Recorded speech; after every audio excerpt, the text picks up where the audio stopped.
অষ্টমীর দিনকার লুচি, ঘুগনি, ডাল, সুজি আর কুমড়োর তরকারি এটা তো কম্পালসারি, সবার বাড়িতেই হয়। আর এটা ছাড়া অষ্টমীর ব্রত অসম্পূর্ণ। সারা বছর লুচি খাই বা না খাই, অষ্টমীর দিনকে কিন্তু আমি পেট ভরে লুচি খাই।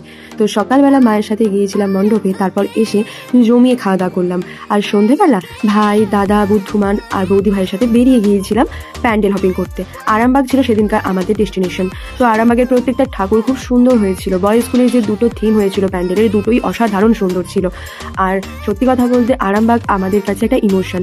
তাই যেই জায়গায় ঘুরে আসি না কেন, ডোঙ্গলের ঠাকুর আর আরামবাগের ঠাকুর এই দুটো আমাদেরকে মাস্ট ভিজিট করতেই হতো, কারণ এগুলো ছাড়া পুজো যেন কোন দিক থেকে একটা অসম্পূর্ণ রয়ে যায়।